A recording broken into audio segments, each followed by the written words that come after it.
Assalamualaikum warahmatullahi wabarakatuh. Bismillahirrahmanirrahim.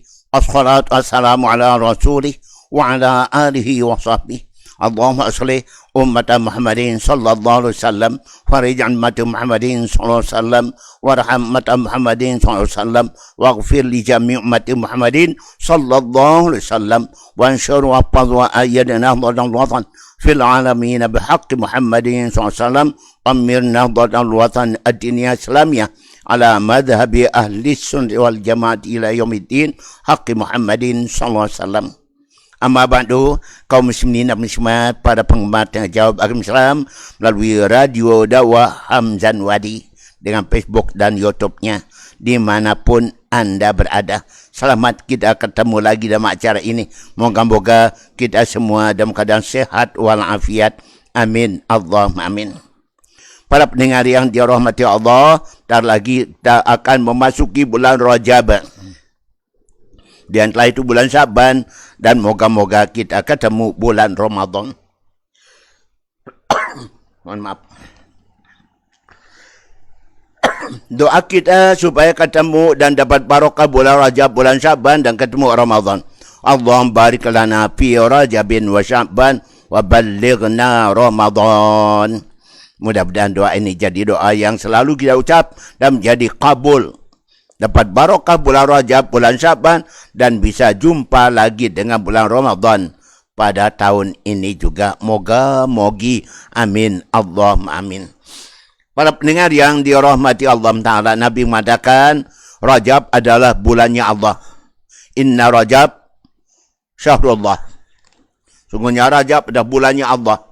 Dan bulan Syaban syahri, bulannya aku, sabda Nabi. Dan bulan Ramadan adalah bulannya umat Nabi Muhammad sallallahu alaihi wasallam. Kemudian pada bulan Rajab kita bersihkan dosa dari tubuh kita, anggota badan kita. Pada bulan Syaban kita bersihkan dosa dari hati kita. Dan pada bulan Ramadan kita bersihkan roh kita, Pada bulan Rajab kita dianjurkan banyak-banyak baca istighfar. Hingga ada namanya istighfar Rajab. Bunyinya, Allahumma pilli warhamni wa tub alayya. Allahumma pilli warhamni wa tub alayya. Dibaca 70 kali malam, 70 kali siang. Maka hasilnya adalah apabila bulan Rajab kita baca terus istighfar Rajab, tubuh tidak akan disentuh api neraka besok hari kemudian. Moga jadi kenyataan. Allahumma pilli warhamni wa tub alayya. Ada lagi tasbih Rajab. Subhanallahil hayyil qayyum, 10 hari yang pertama. Subhanallahil ahadis samad, 10 hari yang kedua. Subhanallahir raub, 10 hari yang ketiga. Itu dibaca tasbihnya bulan Rajab. Dan ada lagi, bacaan yang kita baca yaitu pada hari Jumat terakhir bulan Rajab. Dibaca 35 kali saat khatib di atas mimbar. Ahmadur Rasulullah, Muhammadur Rasulullah, Ahmadur Rasulullah, Muhammadur Rasulullah. Dibaca 35 kali. Orang yang membacanya insya Allah setahun ke depan tidak akan kekurangan rezeki yang halal untuk dimakan bersama keluarga. Sama dengan kita memberikan tambahan belanja pada keluarga pada hari Asyura. Man wasa'ala yadihi yawma Asyura wasallahu lahu fi sanati kulli. Siapa memberi tambahan belanja untuk keluarganya di hari Asyura, Allah akan berikan dia kemudahan, kecukupan rezeki selama setahun ke depan. Seorang imam namanya Imam Sufyan bin Uyainah mengamalkan hadis ini selama 70 tahun, kata beliau. Saya amalkan dan saya yakini dan saya melihat kenyataan dan buktinya. 70 tahun tidak kurang-kurang rezeki pada dirinya. Moga-moga kita juga seperti itu. Amin. Allahumma amin. Para pendengar yang dirahmati Allah Ta'ala. Dah hari pertama bulan Rajab, kalau kita puasa menghapuskan dosa 3 tahun. Sama dengan pahala 3 tahun. Ibadah 3 tahun. Hari yang kedua, menghapuskan dosa 2 tahun. Hari yang ketiga, menghapuskan dosa 1 tahun. Demikian keutamaan kelebihan kita berpuasa, beramal soleh pada bulan Rajab. InsyaAllah hari Ahad besok atau lusa kita nyantuin yatim. Mestinya hari tadi, karena pengajian kita di Loyok, Lutfi Wengkang, maka kita tunda nyantuin yatim. Kepada Ibu M. Syafi'i bersama Ananda M. Syafi'i bersama Bapa M. Syafi'i. Makasih atas sumbang untuk anak yatim.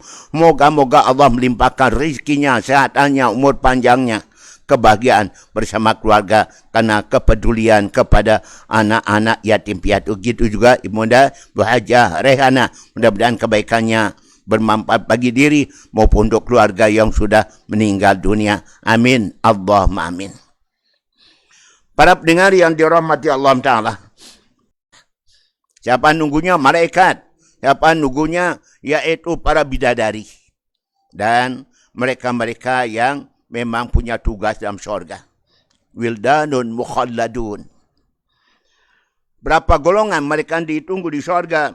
Ada 15 golongan. Mudah-mudahan saya dan bapak-bapak, ibu-ibu, para pendengar masuk dalam golongan ini. Termasuk Bapak Hanafi, Bapak M. Nasri, Bapak M. Syafi'i, dan lain-lain sebagainya.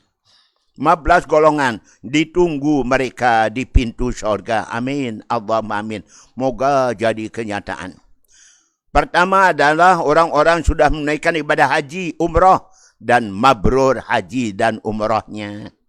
Mereka-mereka yang berangkat haji, sudah pergi haji dan umrah, dan mabrur hajinya, mereka besok ditunggu di pintu syurga. Ada jamaah kita mau berangkat untuk umrah. Syukur Alhamdulillah, mudah-mudahan umrahnya mabrurah dan tolong didoakan kita di Tanah Suci Makkah maupun di Tanah Suci Madinah. Mudah-mudahan kita semuanya selamat dan bisa menaikkan ibadah haji dan umrah lagi walaupun sudah. Yang kedua, orang-orang yang menjahad fi sabilillah, orang berjuang di jalan Allah. Berjuang untuk agama, untuk masyarakat, umat. Tidak hanya perang arti jihad. Termasuk majukan pendidikan, madrasah, pesantren. Termasuk iaitu mengadakan dakwah. Kemudian termasuk juga meningkatkan derajat umat, ekonomi umat, masyarakat yang miskin. Masuk juga kepedulian kepada anak yatim. Semua itu masuk jihad fi sabilillah. Ada 3 amalan yang pahalanya mirip-mirip, dekat-dekat. Pertama, orang yang pergi mencari rezeki yang halal. Wa kharuna yadribuna fil ardi yabtaguna min fadlillah. Kemudian yang kedua, orang pergi perang di medan perang. Yang ketiga, orang pergi nuntut ilmu. Orang pergi nuntut ilmu. 3 perbuatan ini nilainya mirip, sama pahalanya. Pergi perang, pergi untuk ilmu, dan juga pergi mencari nafkah untuk keluarga. Demikian kelebihannya. Silakan, upayakan. Cari rezeki halal untuk keluarga. Yang kedua, yaitu pergi untuk ilmu, tulab talibat. Yang ketiga, yaitu pergi berperang di medan perang. Zaman dahulu, sekarang tidak ada. Perang melawan kemiskinan, perang melawan yaitu kemunduran, itu yang ada sekarang ini. Yang berikutnya, yang ditunggu di syurga adalah hafzul lisan, orang-orang yang menjaga lidah. Al-jannatu mustaqatun ila arba'ati nafarin. Syurga rindu pada 4 golongan. Siapa mereka? Pertama, talil Quran, orang rajin baca Quran. Yang kedua, hafzul lisan, orang selalu jaga lidahnya. Yang ketiga, mut'imul ji'an, orang selalu sedekah pada orang miskin, anak yatim. Dan yang keempatnya, shaimi Ramadan, orang puasa di bulan suci Ramadan nanti. Mudah-mudahan umur kita masih sampai Ramadan nanti. Ibu M. Syafi'i, Bu Hajah. Amin. Allahumma amin. Gimana ceritanya Ibu M. Syukri, sehat walafiat. Juga Ibu Sumi, mudah-mudahan Bu Hirjan. Okay? Moga-moga kita sehat walafiat pada tahun ini. Masih umur dan sempatan kita nambah pahala, mengurangi dosa-dosa kita. Kemudian berikutnya, orang pergi berjamaah. Tunggu di syurga, orang pergi solat jamaah. Okay? Kullu khatwatin tamsiha ila shalah laka sadaqah. Tiap langkah pergi solat jamaah itu adalah nilainya sedekah. Nabi mengatakan, ya Ali, alaika bil jamaah bainaha kamasyika ila al-hajj wal umrah. Ya Ali, hendaklah kau pergi berjamaah ke masjid, ke musalla. Perjalanan pergi solat jamaah sampai dengan perjalanan orang pergi haji dan umrah. Dia mengucap salam apabila kita keluar masuk rumah. Ucap salam sebelum keluar rumah dan masuk rumah. Ucap salam pada istri, pada suami, pada anak, pada ibu, pada bapa, pada keluarga. Nabi mengatakan, salim ala ahlika yazidillahu barakatika. Ucapkan salam pada keluargamu. Keluar rumah, masuk rumah, Allah akan tambah barokah rumah tangga. Barokah rumah tangga, sakinah, mawaddah, warahmah, mau bertambah rezekinya. Amin. Allahumma amin. Yang berikutnya yang ditunggu di syurga adalah para pemimpin yang adil, arif, bijaksana. Yang dicintai oleh rakyat, oleh umat, masyarakat. Mimpin yang adil, arif, bijaksana, pemurah, dan dicintai oleh umat dan masyarakat. Mereka adalah orang-orang ditunggu di pintu syurga. Ayo semua jadi pejabat. Okay? Dari tingkat paling bawah, mari bersikap adil, arif, bijaksana, cintai rakyat, maka dia akan ditunggu di pintu syurga. Masya Allah. Kemarin kami pengajian di Padamara, Masjid As-Suada Padamara. Saya lihat pelang situ, ada pemilihan kepala desa. Calonnya ada 3. Dan itu mudah-mudahan yang terbaik yang diharapkan oleh masyarakat itu yang dipilihkan Allah Subhanahu wa taala. Gitu juga nanti. Calon presiden kita. Mudah-mudahan Allah pilihkan kita yang terbaik, yang paling taat bakti kepada Allah dan paling sayang cinta pada rakyat. Mudah-mudahan. Amin. Dan berikutnya, orang yang duduk di rumahnya. Orang yang tinggal di rumahnya. Nabi mengatakan tempat paling mulia di muka bumi, masjid, musholla. Yang kedua, rumah kita sendiri. Kalau tidak ada pentingan, keperluan, maka kita lebih baik banyak tinggal di rumah. Ilzam baitaka. Diamlah kamu di rumahmu. Waliyasaka baituka. Hendaklah kau merasa betah kerasan dalam rumahmu. Kecuali perlu. Baru keluar rumah. Kalau tidak, hindarkan fitnah. Dan berikutnya, ditunggu di syurga orang yang selalu menjenguk orang sakit, tetangga sakit, keluarga sakit. Kita jenguk kalau ada waktu kesempatan kesehatan kita sendiri. Sambil mendoakan mereka. Siapa menjenguk orang sakit, 70,000 malaikat mintakan kita ampun kepada Allah Subhanahu wa taala. Sabda Nabi SAW. Dari pagi sampai sore, istighfar 70,000 malaikat. Dari sore sampai pagi. Istighfar 70,000 malaikat. Orang pergi menziarahin orang yang sakit. Dia berikutnya adalah ngantar jenazah. Ngantar jenazah, takziah kepada kematian seorang. Okay? Tentu ke rumahnya dulu. Setelah itu ikut solat jenazah. Setelah itu ngantar mayit ke kubur. Kalau kita ada kemudahan, kesempatan dan sehat walafiat. Kemudian ditunggu di syurga adalah orang-orang jujur. As-sadiq. Okay? As-sadiqun. Orang-orang yang jujur. Dalam tingkah laku dan ucapan perbuatannya. Maka orang itu ditunggu di syurga. Al-jannah darus sidqi. Syurga rumah orang jujur. Wan-nar darul kadhibi. Neraka rumah orang-orang suka bohong dan dusta. Nauzubillah. Dan berikutnya ditunggu di syurga orang menunaikan janji. Orang bayar janji. Orang melaksanakan janjinya. Baik pada Allah. Janji pada sesama manusia. Dan laksanakan. Mereka tunggu di syurga. Wa man awfa bi'ahdi wa taqwa. Inna Allah Inna Allah yuhibbul muttaqin. Siapa menunaikan janji dan bertakwa, Allah cinta pada orang yang takwa, orang menunaikan janji. Kemudian orang yang amanah. Walladzina hum li amanatihim wa ahdihim ra'un. Akan menjadi penghuni syurga Firdaus, orang-orang yang menunaikan amanah dan menunaikan janjinya. Mereka akan mewarisi syurga Firdaus dan kekal abadi dalam syurga Firdaus. Amin. Nabi bersabda, dua macam yang paling awal hilang dari umat Islam. Pertama, sifat amanah. Yang kedua itu sifat malu. Banyak orang tak punya rasa malu. Punya kemaluan ada, tapi rasa malu juga hilang.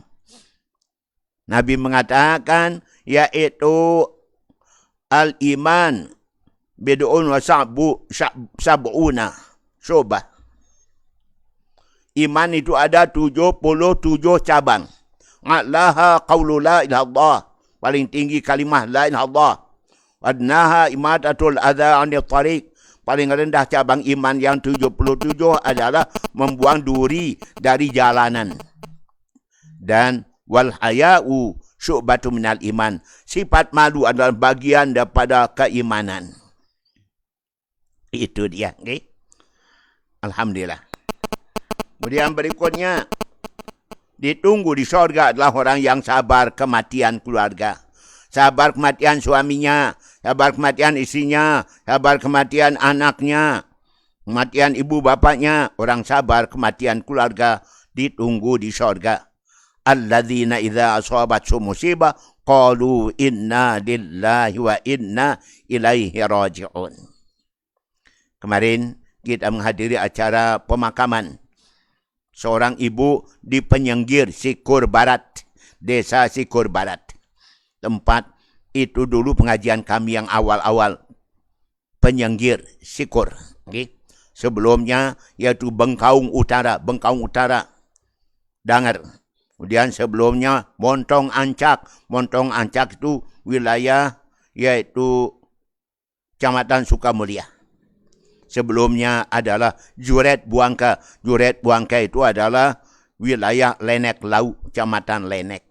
Namanya aneh-aneh, nama tempat pengajian kita. Alhamdulillah. Mudah-mudahan masih ada tabungan pahala kita di sisi Allah Ta'ala. Besok kita ketemu di akhirat. Amin. Allahumma amin.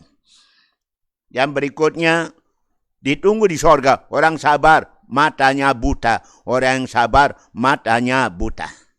Saya dianjurkan oleh dokter kemarin untuk segera operasi ke Mataram.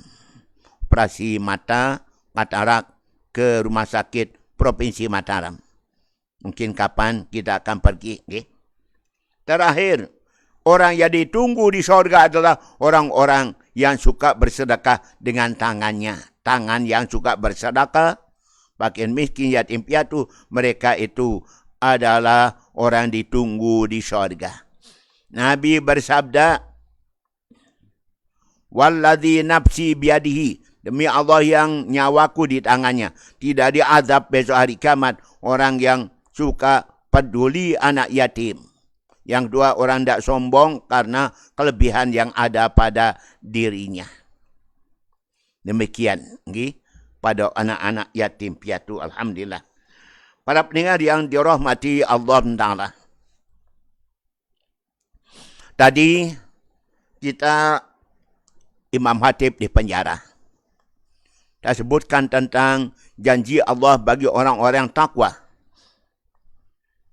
Janji Allah dalam surah At-Talaq. Wa man yattaqillah yaj'al lahu makhraja wa yarzuquhu min haitsu la yahtasib. Siapa yang takwa kepada Allah, Allah memberikan jalan keluar dari masalah problema kehidupan. Allah memberikan rezeki yang tidak diduga-duga. Yakin firman Allah pasti jadi kenyataan. Asal benar dengan takwa pada Allah. Takwa artinya menjalankan perintah Allah, menjauhi larangan Allah. Syukuri nikmatnya, sabar apabila Allah memberikan ujian. Yang kedua, janji Allah, wa may yattaqillah yaj'al lahu min amri yusra. Siapa yang takwa pada Allah, Allah jadikan urusannya yusran, artinya mudah, gampang, tidak sulit. Yang ketiga, janji Allah, wa may yattaqillah yukafir anhu sayyiati yu'zim lahu ajra. Siapa yang takwa kepada Allah, maka Allah akan hapuskan dosa-dosanya, Allah akan mengampuni dosanya, dan Allah akan berikan balasan padanya, balasan yang besar, ampunan maupun syurga. Amin. Allahumma amin. Tanda-tanda orang takwa disebutkan. Pertama itu iman pada yang gaib. Alladzina yu'minuna bil ghaibi yuqimuna shalah mimma razaqnahum yunfiqun. Orang yang takwa adalah orang yang iman pada yang gaib. Allah gaib, malaikat gaib, jin, syaitan gaib, nyawa kita juga gaib. Hari kiamat gaib, surga neraka gaib, pahala dan dosa juga gaib. Tidak pernah kita melihat, tapi kita percaya adanya. Kemudian yang kedua, yuqimuna shalah. Mereka mendirikan solat, tanda orang takwa. Mimma razaqnahum yunfiqun. Dari sebagian daripada yang diberikan Allah rezeki, mereka impakkan, sedekahkan kepada fakir miskin, yatim piatu. Itu tanda orang takwa yang pertama. Yang kedua, tanda orang takwa adalah alladzina yunfiquna fis saraa wad dharaa. Orang sanggup menderma baik waktu lapang maupun sempit, kaya maupun miskin, bulan muda, bulan tua, tetap ada sumbangannya menurut kemampuan. Itu orang betul-betul takwa pada Allah. Amin. Mudah-mudahan Bunda Ibu M. Syafi'i kena dengan firman Allah ini. Kemudian yang berikutnya, wal kadhiminal ghaidha. Orang mampu mengendalikan emosinya, amarahnya. Tidak mudah marah, tidak mudah tersinggung dan sebagainya. Kadang-kadang emosi yang tidak terkendali, akibatnya fatal. Seperti apa yang kita tonton tiap hari, persidangan Ferdy Sambo. Masya Allah, gara-gara emosi tidak terkendali, sampai akhirnya membunuh sesamanya, anak buahnya, ajudannya. Kemudian, wal'afina anin nas. Orang-orang takwa adalah orang yang sanggup memaafkan kesalahan orang. Apapun besar kesalahan orang, dia maafkan. Dia tidak dendam, tidak balas dendam. Orang seperti ini adalah orang betul-betul takwa. Kemudian berikutnya, orang takwa adalah orang yang apabila berbuat dosa dan kesalahan, kejahatan, kemaksiatan, segera ingat Allah, minta ampun pada Allah, bertekad tidak akan mengulanginya kembali. Walladzina idza fa'alu fahsyatan aw zalamu anfusahum dzakarullah fastaghfiru lidzunubihim wa man yaghfiru dzunuba illa Allah wa lam yusiru ala ma fa'alu wa hum ya'lamun. Itu dia, orang yang apabila berbuat dosa, kemaksiatan, kejahatan, segera ingat pada Allah, segera mohon ampun pada Allah, dan bertekad tidak mengulang kembali. Taubat namanya, taubat namanya. Yang berikutnya, itu orang yang menepati janji. Menepati janji. Waman aufa bi'ahdi wa taqwa. Siapa menaikkan janji dan bertakwa, Allah cinta pada orang-orang takwa yang menaikkan janji. Kemudian berikutnya, orang takwa, orang adil. I'dilu huwa aqrabu litaqwa. Berlaku adillah kalian. Itulah paling dekat pada derajat takwa. Orang yang tidak adil, zalim, besok hari kemudian mereka akan buta matanya. Ittaqu zulma, inna zulma zulmatun yaumal qiyamah. Takutlah kamu kepada perbuatan zalim. Kezaliman itu menyebabkan gelapnya pandangan mata di hari kemudian. Oh, na'udzubillah. Dan tanda orang takwa berikutnya adalah istiqamah. Innalladzina qalu rabbuna Allah tsumma istaqamu tatanazzalu alaihimul malaika la takhafu wa la tahzanu. Absyiru bil jannati allati kuntum tu'adun. Sungguhnya orang mengatakan Allah Tuhanku dan berlaku istiqamah dalam imannya. Turun malaikat kepadanya mengatakan kami jadi tambahanmu dunia dan akhirat. Ya, datang buat kabar gembira bahwa bagi orang yang iman, istiqamah, takwa akan dapatkan balasannya syurga. Amin. Allahumma amin. Berikutnya, orang takwa, orang tidak takut, tidak khawatir. Inna awliya Allah la khawfun alaihim walahum yahzanun. Orang-orang jadi wali Allah, orang takwa, tidak ada rasa takut pada mereka. Mereka tidak bersedih hati. Tanda orang yang takwa berikutnya adalah sabar. Was-sabirin was-sadiqin. Orang sabar dan orang-orang yang jujur. Allah akan berikan ampunan dan balasan besar, yaitu syurga. Yang terakhir disebutkan, yaitu orang yang takwa adalah orang-orang yang muhsinun, suka berbuat baik, berbuat jasa kepada sama. Orang demikian tanda pada orang-orang takwa kepada Allah Subhanahu wa ta'ala. Minum dulu para pendengar. Bismillah.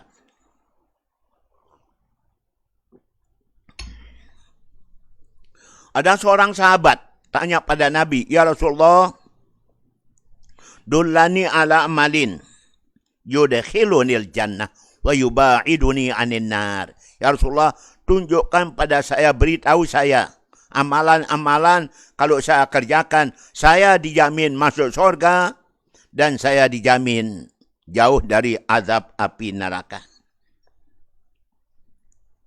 Nabi menjawab, sekitar 10 amalan jamin masuk surga, jauh dari api neraka. Pertama, aksir zikrul maut. Banyak-banyak ingat mati. Dalam solat ingat mati, pasar ingat mati, di kantor ingat mati, di rumah ingat mati. Maka Allah mudahkan segala urusan kita dan selalu ingat mati. Ingat mati menghapuskan dosa, hapuskan dosa kita. Yang kedua, yaitu aksiris solat alaiya. Perbanyak baca salawat kepadaku. Salawat yang kamu baca padaku, untukku, adalah menjadi lampu penerang di atas sirat mustaqim, penghapus dosa-dosamu. Sabdanya. Kemudian alaika bisyukri, bainna syukra yazidu bin ni'am. Kalau kamu banyak bersyukur, sering bersyukur, lu bersyukur. Dengan kau bersyukur, maka nikmat Allah akan bertambah-tambah kepada anda. Apalagi Ibunda M. Syukri, Bapak Dr. M. Syukri, ibu-ibu di Dasan Gandor, kelurahan, lingkungan Dasan Gandor, Masya Allah, maupun Sandubaya. Mudah-mudahan. Kemudian berikutnya, waksiri doa, banyak-banyak sering-sering berdoa. Kamu tidak tahu doa mana yang akan dikabul Allah Ta'ala. Puji syukur pada Allah, tak istiqomah hiziban di kota Solong. Udah 50 tahun. 50 tahun terus-terusan hiziban. 3 kali seminggu, sekarang tinggal 2 kali seminggu. Bersama jamaah yang sempat hadir. Alhamdulillah. Banyak berdoa pada Allah. Nabi mereka paling lemah manusia, orang-orang yang tidak suka berdoa. Orang tidak suka berdoa sebut Allah bagi hamba yang sombong. Daripada ibadah pada Allah Ta'ala. Orang sombong, tidak mau ibadah pada Allah, Allah masukkan dalam neraka Jahannam sinadina. Itulah orang tidak mau berdoa pada Allah. Kemudian berikutnya nasihat Nabi supaya masuk surga, jauh dari neraka. Aksiri solat bil laili. Perbanyak solat waktu malam. Kamu akan dicintai oleh para malaikatnya Allah. Tuhibbukal hafadhah. Malaikat hafadhah akan cinta kepada engkau apabila engkau selalu solat malam, solat tahajud, solat witir, solat hajat, solat tasbih, solat taubat. Salim ala ahlika yazidillah barakatika. Ucapkan salam pada keluargamu, Allah akan nambah berkah dalam rumah tangga anda.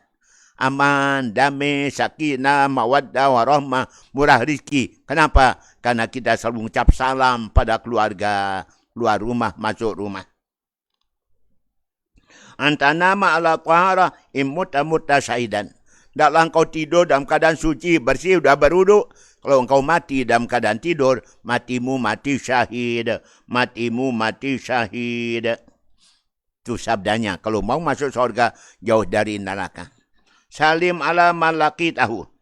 Yazidillah hasanat. Ucapkan salam pada siapapun yang kamu ketemu dengan dia. Allah akan tambah pahala dan kebaikan bagi dirimu. Sabda Nabi. Kemudian wakir kabirul muslim warham sagirahum ana wantapil jannah kata. Hormati orang tua-tua, sayangi anak-anak, kau bersamaku nanti dalam surga petini. Jari telunjuk dan jari tengah. Itu dia orang yang hormat pada orang tua-tua, Apalagi orang tua kita, apalagi guru kita, orang sepuh-sepuh tua saja kita hormati walaupun tidak ada hubungan keluarga maupun hubungan ilmu umpama. Sayangi anak-anak muda, anak-anak kecil. Kita bersama Nabi dalam syurga. Yang terakhir, sabda Nabi, mau masuk syurga, jauh dari apa yang neraka. Ya Allah liman hamidallah. Bil akli wa syurbi. Allah ridha, cinta kepada orang-orang selalu mengucap Bismillah dan Alhamdulillah. Baik waktu makan, minum dan seterusnya. Selalu mengucap kalimah-kalimah ini. Okay? Selesai makan, Alhamdulillah. Belum makan, baca basmalah, baca doa dan seterusnya. Demikian para pendengar, apa yang dianjurkan Nabi bagi kita okay? Di dalam kehidupan kita masing-masing. Mari kita lihat tanyaan yang sudah tiba. Assalamualaikum warahmatullahi wabarakatuh. Waalaikumsalam warahmatullahi wabarakatuh. Saya ingin bertanya, saya sering mandi junub bersama istri saya. Dan sebelum mandi, saya melakukan wuduk dulu. Itu cara Nabi, wuduk dulu. Dalam keadaan berwuduk, semua bersih sudah. Kemudian setelah berwuduk, baru mandi besar, mandi junub. Okay, mandi wajib. Pada saat kita mandi, kita bersentuhan dengan istri. Apakah perlu kita wuduk lagi setelah mandi? Sekian. Okay. Terima kasih. Salam dari Tanah Bumbu, Kabupaten Tanah Bumbu, Kalimantan Selatan. Terima kasih pada anda yang bertanya. Tentu kalau kita bersentuhan dengan istri, setelah kita berwudu, batal wudu kita. Aula mastumun nisa. Bersentuhan dengan perempuan, maka batal wudu anda. Sentuh dengan istri, sentuh dengan orang-orang yang halal nikah dengan kita. Karena itu hindarkan. Saat kita berwudu untuk bersentuhan dengan istri. Walaupun kita barang mandi, tapi setelah kita berwudu, jangan bersentuhan lagi. Jangan batal wudu kita. Terima kasih kepada anda yang ada di Kabupaten Tanah Bumbu, Kalimantan Selatan. Saya lihat di TV bahwa Tanah Bumbu itu nama kabupaten, bukan nama kecamatan atau desa. Alhamdulillah. Terima kasih. Berikutnya.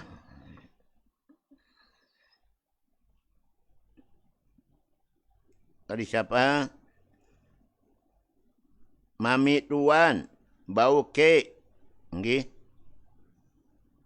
Na beli orang kata jadi imam. Okay. Solat. Kaum wanita jadi imam. Tentu makmumnya hanya wanita doang. Bolehkah suara kita keras? Jangan keras kayak laki-laki. Cukup didengar oleh jamaah yang ada di sekitar kita. Pasti tidak banyak jamaahnya. Okay. Paling-paling sesap kaum wanita. Maka didengar oleh jamaah yang ada di sap itu. Okay. Tidak dengan suara keras kayak kami laki-laki. Boleh tentunya. Okay. Supaya mereka dengar, kita sudah selesai Fatihah dan kita sudah mulai baca ayat. Didengar, tapi tidak sampai keras. Pendengaran sampai luar musola, umpama. Okay. Makasih pada ibu yang menjadi imam sholat jamaah bersama wanitanya, kaum ibunya. Boleh tentunya, bagus tentunya. Okay. Kaum wanita jadi imam bersama wanita. Boleh. Okay. Baik. Lanjut. Dari siapa?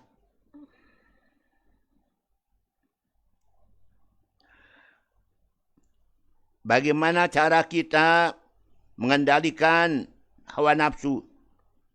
Adakah amalan yang bisa diwiridkan, dibaca agar nafsu kita bisa mereda? Para pendengar. Allah berfirman, afara'aita man ittakhadha ilahahu hawa. Kamu tidak melihat orang-orang bertuhan kepada hawa nafsunya. Masya Allah. Tuhannya hawa nafsu. Dan bahkan hawa nafsu itu lebih berat godaannya pada setan iblis. Ada aduika nafsukal lati baina jambaika. Musuhmu yang paling hebat, paling kuat, paling dahsyat adalah nafsu yang nempel dalam tubuhmu. Bukan setan, bukan iblis, tapi hawa nafsu. Luar biasa, okay? Godaan hawa nafsu. Allah berfirman, wa amma man khafa maqama rabbi nahan nafsa 'anil hawa innal jannata hiyal. Adapun orang betul-betul takwa kepada Allah, takut pada Allah dan bisa mengendalikan hawa nafsunya, maka syurga tempat mereka tinggal, jannatul ma'wa. Asal mampu mengendalikan hawa nafsu dan betul-betul takut taat kepada Allah Subhanahu wa taala. Nabi bersabda, 3 macam yang bikin selamat orang. 3 macam yang bikin celaka orang. 3 macam yang bikin selamat. Pertama, khasyatullah. Takut kepada Allah dimanapun kita berada. Yang kedua, berlaku adil. Baik kita senang maupun tidak senang pada orang. Yang ketiga, yaitu kita hemat dalam keadaan kaya maupun miskin. 3 macam yang akan menghancurkan manusia. Syuhun muta', pelit yang diturutkan, binasa manusia. Hawan mutaba', hawa nafsu yang selalu diikutin. Ijabul mar'i binafsi, apabila orang ujub kepada dirinya sendiri. Dan Nabi mengatakan 3 macam yang menghapuskan dosa-dosa. Pertama, yaitu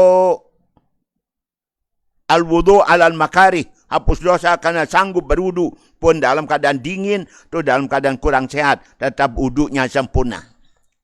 Kedua, kasratul huta ilal masajid, sering melangkah kaki ke masjid, ke musalla untuk berjamaah. 3, yaitu terhapus dosa karena intizarus salah ba'da salah, selalu menunggu waktu solat akan datang. Belum azan dia sudah siap untuk melaksanakan ibadah solat, baik di masjid maupun musalla. Kemudian 3, yang mengangkat derajat.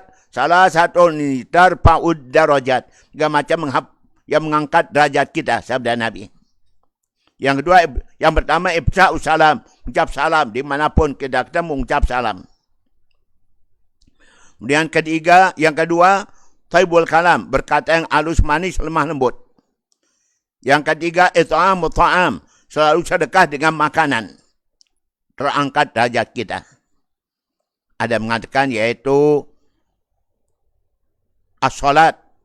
Salat pada saat manusia sedang tidur. Okay? Di saat orang masih sedang tidur, nyanyi tak salat, tahajud, witir dan salat sunat lainnya. Maka itu akan mengangkat derajat martabat kemuliaan kita. Amin. Allahumma amin. Maka ada doanya supaya kita bisa mengendalikan hawa nafsu. Doanya berbunyi, doa dari Nabi. Allahumma inni a'udzubika min ilmin la yanfa' wa min qalbin la yasha' wa min nafsin la tasba' wa min amalin la yurfa' wa min du'ain la yusma'. Situ ada doa supaya kita bisa mengalahkan hawa nafsu kita sendiri. Doa dari Nabi sallallahu alaihi wasallam. Allahumma inni a'udzubika min ilmin la yanfa', min qalbin la yasha', min nafsin la tasba', wa min amalin la yurfa', wa min du'ain la yusma'. Itu dia. Okay? Dia untuk kita maklum bahawa nafsu itu ada berapa bagian di tubuh kita. Ada nafsu di kepala, yang ujungnya mungkin adalah sombong, takabur, angkuh, congkak, pongah, dan sebagainya. Mengalahkannya adalah dengan jalan banyak-banyak sujud, banyak solat sunat. Kalah hawa nafsu di kepala kita.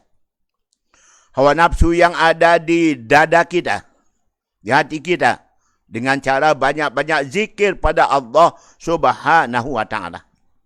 Hawa nafsu yang ada di perut dan di bawah perut. Hawa nafsu di perut dan di bawah perut. Cara mengalahkannya adalah banyak puasa. Puasa sunat. Paman nanti puasa sunat dalam rangka yaitu bulan Rajab. Okay? Perbanyak puasa sunat bulan Rajab. Itu cara kita mengalahkan hawa nafsu, perut dan apa di bawah perut kita. Nafsu itu ada 3 dalam Quran sebutkan. Pertama, yaitu nafsul mutmainnah, nafsu yang baik. Nafsul lawamah yang agak-agak sadar insaf. Dan nafsul ammarah, nafsu yang paling jelek. Tetapi ada ulama membagi nafsu menjadi 5. Pertama, nafsu syaitaniyah, nafsu seperti sifat syaitan. Yang kedua, nafsu sabuiyah, nafsu seperti sifat binatang buas. Menghancurkan, memakam, menerkam, membunuh, menganiaya. Nafsu bahimiyah, nafsu seperti binatang ternak, sapi, kerbau, kambing. Mau makan enak, mau malas-malas, tidur-tidur, dan mau kerja. Kemudian ada namanya nafsul malaikah, nafsu seperti sifat malaikat. Taat, bakti, setia, tidak memikirkan imbalan atau upah. Dia nafsul ilahiyah, nafsu ketuhanan. Pengasih, penyayang, penyantun, penolong, pemaaf, pengampun, pemberi, dan sebagainya, pemurah. Itu antara lain sifat-sifat nafsu manusia. Dengan kita banyak atau rajin ibadah, insyaAllah nafsu kita bisa terkendali. Jangan banyak makan, selalu kenyang. Maka orang yang tidak banyak makan, tidak selalu kenyang, bisa jadi tekun rajin ibadah pada Allah. Demikian kepada anda yang bertanya. Mudah-mudahan kita bisa mengendalikan hawa nafsu kita. Tentu dengan banyak istighfar juga. Nyadari kita ini makhluk lemah. Karena itu banyak istighfar. Mohon ampun pada Allah.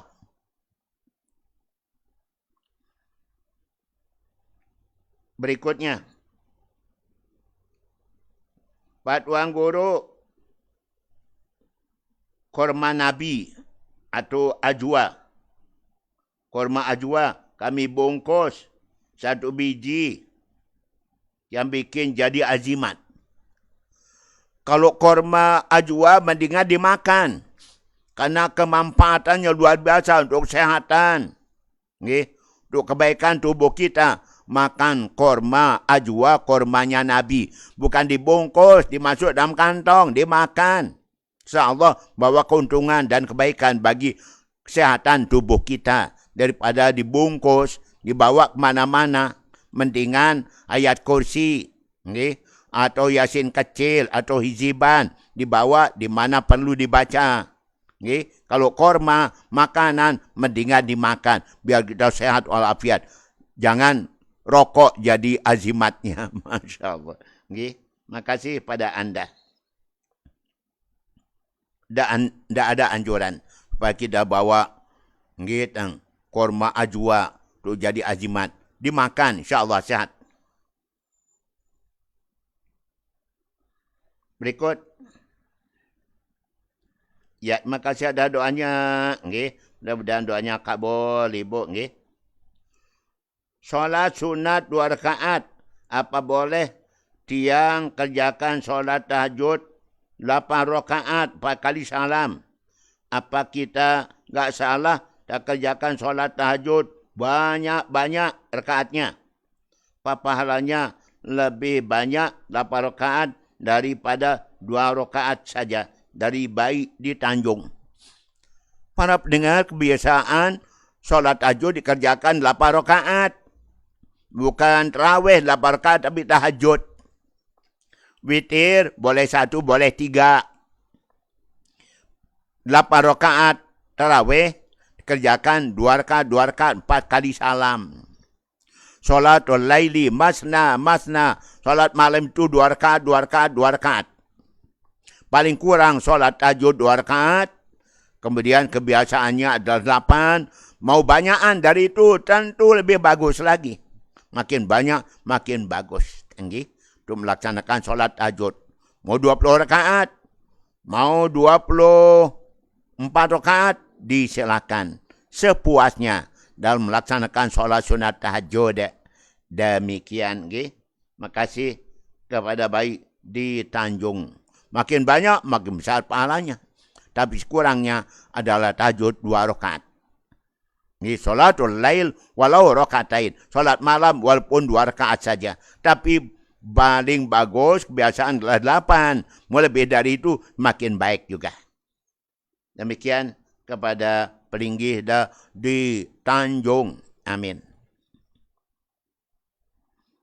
Apa kelebihan salat tahajud? Mataradatud da'i anil jasadi. Salat tahajud menghilangkan penyakit dari tubuh, sabda Nabi. Kafaratul lidzunub, salat tahajud menghapuskan dosa-dosa, mengampunkan dosa-dosa. Mari perbanyak salat tahajud. Jangan ada malam yang bebas dari tahajud. Nabi Salam kalau datang malaikat Jibril, selalu ditanya oleh Jibril. Kita 5 macam. Ya Rasulullah, sudahkah anda salat tahajud tadi malam? Sudahkah anda berbuat baik pada tangga hari ini? Sudahkah anda yaitu berbuat baik pada anak perempuan? Dan anda berbuat baik pada pembantu rumah tangga? Sudahkah anda sikat gigi? Sudahkah anda potong kuku? Itu antara lain yang ditanyakan oleh Jibril kepada kanjeng Nabi. Nabi pasti menjawab sudah, sudah, dan sudah. Nah, bagi Nabi ada beberapa amalan sunat, bagi Nabi adalah wajib hukumnya. Demikian kalau kita di mahat, tanya tulab talibat mahat, okay? Apakah antum sudah salat tahajud? Ya. Salat subuh berjamaah tadi pagi? Sudah. Sudah baca Al-Quran? Sudah. Sudah bersedekah hari ini? Sudah. Salat sunat duha hari ini? Sudah. Alhamdulillah sudah. Itu. Okay? Kita merasa bahagia dan senang mendengarkannya. Semua sudah dilakukan. Baik. Terima kasih.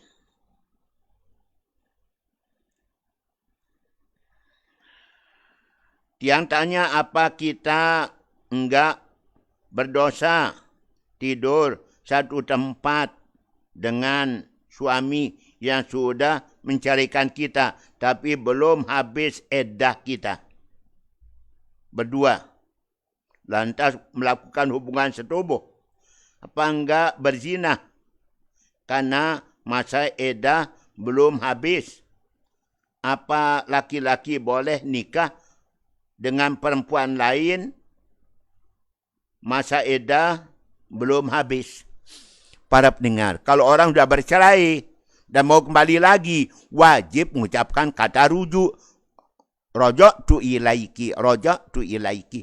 Aku rujuk kepada anda.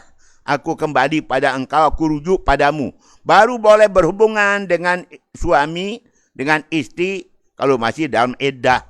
Kalau sudah habis iddah, tidak bisa, harus dengan akad nikah yang baru. Okay? Jadi harus diucapkan kata rujuk. Saya rujuk pada engkau. Ku kembali kepada engkau. Baru silakan. Okay? Berhubungan. Selama masih iddah. Seorang laki-laki masih iddahnya dengan istri yang dicerai. Dia boleh kahwin lagi dengan perempuan lain. Boleh dia kahwin dengan perempuan lain. Tidak mesti menunggu. Kecuali kalau yang laki ini mau kahwin dengan mantan iparnya. Saudara istrinya. Baru harus nunggu iddah. Baru boleh kahwin dengan mantan iparnya. Tapi kalau dengan wanita lain, tanpa nunggu iddah habis, dia boleh untuk kahwin lagi si laki-laki, si suami. Demikian kepada ibu yang bertanya. Lanjut. Ya. Semoga mami sehat walafiat, panjang umur. Amin. Apa betul ini dibaca niat solat duha, yaitu salli sunnat duha rakaataini lillah ta'ala. Ini namanya lafaz niat. Lafaz niat tidak wajib, sunat dibaca.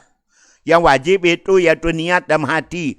Ku sholat sunat 2 rakaat, sholat sunat 2 rakaat karena Allah Ta'ala. Itu yang wajib. Kalau usalli sunat duha, tidak wajib. Sunat. Boleh dibaca, boleh tidak. Yang wajib justru niat dalam hati. Ku sholat sunat duha 2 rakaat karena Allah Ta'ala. Itu wajib. Kalau ini tidak diucap, tidak sah sholat duha kita. Lapaznya saja diucap, niatnya tidak, dan niat adalah masuk rukun solat. Demikian, Bu. Okay? Baik. Lanjut dari siapa? Ya, makasih ada doanya para pendengar. Okay. Jam berapa waktu solat hajat dikerjakan? Mau malam, mau siang, boleh. Okay. Tapi Nabi mengatakan abdul solat badan maktubah solat wal lail. Paling abdul solat padu adalah solat waktu malam. Solat malam. Kerjakan solat hajat waktu malam, istiharah malam. Apalagi kalau tahajud dan witir, memang solat malam itu. Solat tasbih paling bagus malam. Istiharah malam. Okay. Demikian. Jadi dikerjakan ya, okay, pada malam hari. Boleh siang hari kalau sunat hajat. Apa kelebihannya solat hajat? Ya sesuai dengan harapan kita. Kita mohon pada Allah umpama apa dalam solat hajat kita. Kita mohon supaya kita lulus ujian dan solat sunat hajat. Mohon supaya kita sehat walafiat, orang tua kita sehat, dan lakukan solat sunat hajat. Dan mohon pada Allah supaya dapat jodoh, solat sunat hajat. Jadi sesuai dengan hajat kita, keinginan kita, harapan kita dari Allah, dan solat sunat hajat. Mudah-mudahan lahir anaknya yang masih dihamilkan, lahir dengan lancar, dengan selamat, dengan mudah. Amin. Itu namanya solat sunat hajat. Baik. Kita lanjut. Apa kabar tulab tolibat ma'at? Ya, makasih ada doanya para pendengar. Dia mimpi almarhumah ibu. Dalam mimpi, tiang di halaman rumah dalam keadaan banjir. Ibu tiang mau kencing. Ibu kencing diceritakan. Tapi tiang pegang saja ibu saya. Karena banjir besar. Takut ibu tenggelam. Karena tiang mau selamatkan ibu saya. Apa artinya mimpi tersebut? Kita tidak tahu artinya, tetapi harapannya adalah kita selalu doakan ibu kita, mintakan ampun untuk ibu kita, dan sedekahkan ibu kita, bacakan Al-Quran, niatkan untuk ibu kita. Insya Allah dia selamat dalam alam kubur. Gitu mestinya. Baik, mungkin ini adalah anjuran supaya kita mendoakan orang tua kita, sedekahkan dia, dan berikutnya yaitu kita bacakan Al-Quran. Terima kasih kepada Bunda dari Tanjung kemarin yang menyampaikan sumbangan untuk anak yatim yang kita akan santuni besok hari Ahad. Terima kasih. Baik dari Tanjung bersama saudaranya. Mintakan doa untuk haul almarhumah ibundanya. Mudah-mudahan selamat. Amin. Baik, kita lanjut. Dari siapa? Terima kasih ada doanya. Kemudian ditanya, apa benar ini niat solat tahajud? Salli sunnat tahajud rakaataini lillah ta'ala. Kembali lagi. Ini namanya lapaz niat. Tidak wajib. Yang wajib adalah niat dalam hati. Aku sholat sunat tahajud 2 rakaat karena Allah Ta'ala. Itu yang wajib. Kalau usolli sunat tahajud itu tidak wajib. Sunat saja dibaca. Boleh dibaca, boleh tidak. Tapi yang wajib, aku sholat sunat tahajud 2 rakaat karena Allah Ta'ala. Demikian. Terima kasih. Baik. Dari siapa? Tiang tanya apa arti mimpi? Mimpi lagi. Dalam mimpi tiang, okay, ibu tiang enggak setuju tiang pacaran dengan laki-laki itu. Sedangkan di luar mimpi, tiang sudah nikah dengan laki itu. Dalam mimpi tiang, ibu tiang enggak setuju. Tiang hubungan pacaran dengan suami. Kalau sudah terjadi, tidak usah dipikir. Sudah terjadi. Dan ingat, mimpi yang baik datang dari Allah, mimpi yang jelek-jelek datang dari setan. Sengaja setan bikin kita mimpi yang jelek, nggak kita jadi khawatir, ragu-ragu. Ujungnya bisa jadi kita tidak akord dengan suami. Ujungnya kita bisa broken home, bisa bercerai, dan lain-lain sebagainya. Jadi mimpi-mimpi seperti ini, tidak usah dipikir. Bisa jadi dari setan. Pak kita itu saling benci sama suami. Udah punya anak masih cari jalan untuk tidak damai dengan suami. Nauzubillah min dzalika. Ingat, anak sudah ada. Baik. Dari siapa?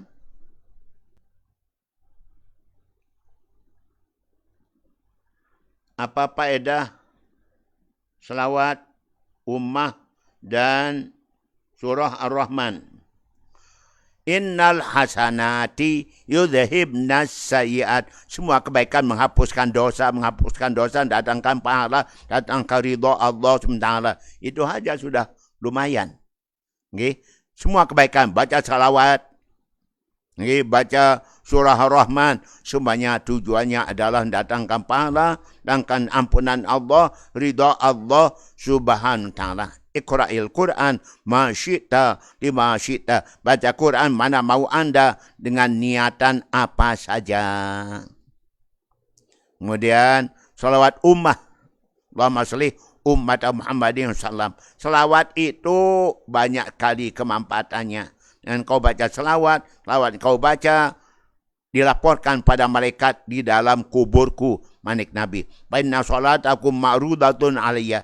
Selawat yang kalian baca untukku dibawa, diantarkan, dilaporkan oleh malaikat. Melapangkan hati, lapangkan dada kita, mudahkan urusan rezeki kita. Banyak kelebihannya. Dan orang yang banyak baca selawat akan dapatkan syafaat Nabi SAW. Orang banyak baca selawat paling dekat kepada Nabi SAW. Siapa baca selawat hari Jumat, maka dosa-dosanya akan dapat ampunan Allah. Banyak kelebihannya baca selawat. Makasih dan bukunya Bapak Tuan Guru Almarhum Al-Maghfurlah Husnul Duat bukan tentang kelebihan baca selawat. Tak kurang daripada 40 lebih kelebihan baca selawat. Silakan dibaca. Baik. Lanjut.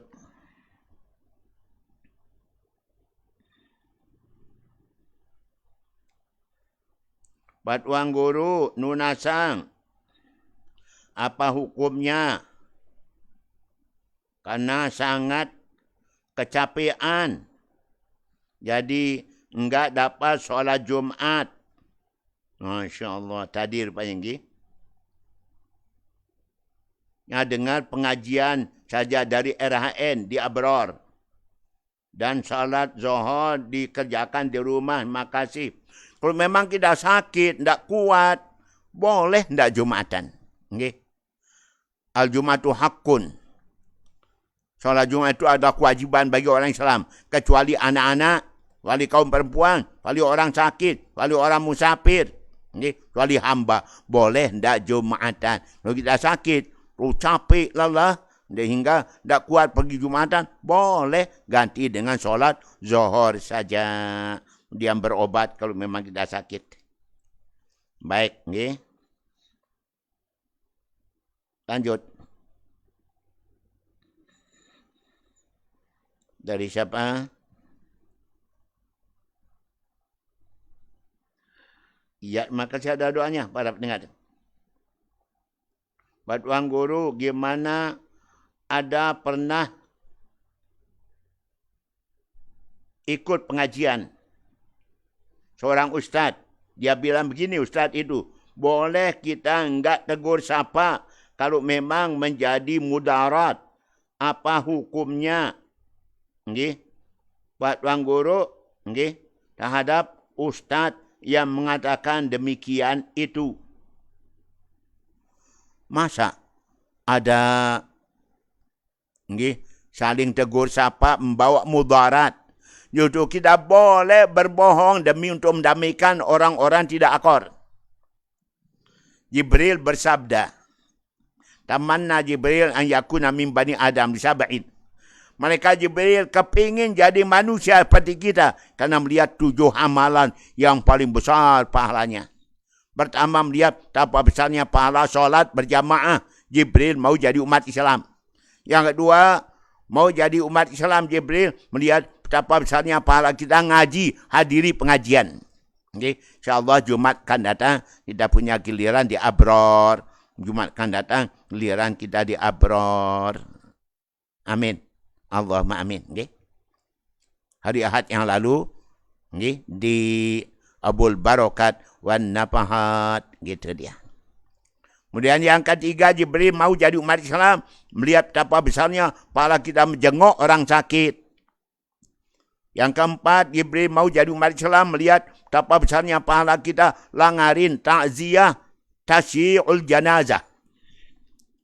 Kemudian yang kelima, karena melihat betapa besarnya pahala mendamaikan orang tak akor. Mendamaikan orang tak akor. Hingga kita boleh berbohong demi mendamaikan orang yang tidak akor.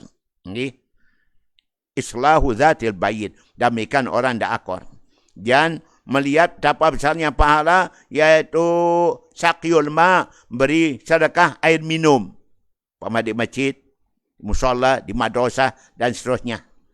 Kemudian terakhir, ikramul jar. Melihat betapa besarnya pahala kita muliakan, yaitu tetangga, hormat pada tangga, kasih sayang sama tangga, dan juga kasih sayang pada anak yatim piatu. Jibril mau jadi umat Islam, melihat demikian. Termasuk bagaimana kalau mendamaikan orang tak akor. Nabi mengatakan, paling afdal amal lahiman takwa adalah mendamaikan orang yang tidak akor. Kok ada orang apabila saling tegur sapa menyebabkan mudarat, maka lebih baik tidak saling tegur sapa. Tidak boleh gitu, tidak boleh terjadi. Orang yang tidak tegur sapa, solatnya dari Allah Ta'ala. Mutasarimani, 2 orang tidak tegur sapa, solat dari Allah Subhanahu Ta'ala. Mau solat dari Allah. Jangan sampai. Jadi, pendapat demikian itu tidak pas kiranya. Mari kita selalu damai, selalu damai. Orang selalu silaturahim, panjang umurnya, murah rezekinya. Sabda Nabi SAW. Baik. Berikutnya. Tuan Guru, semoga pelunggu sehat walafiat. Pak Rosidun, bila kembar, Pak Rosidun, okay? Apa ditanya?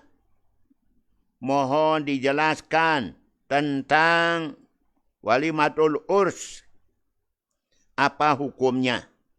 Para pendengar, mengadakan walimatul urs adalah sunat sangat dianjurkan Nabi.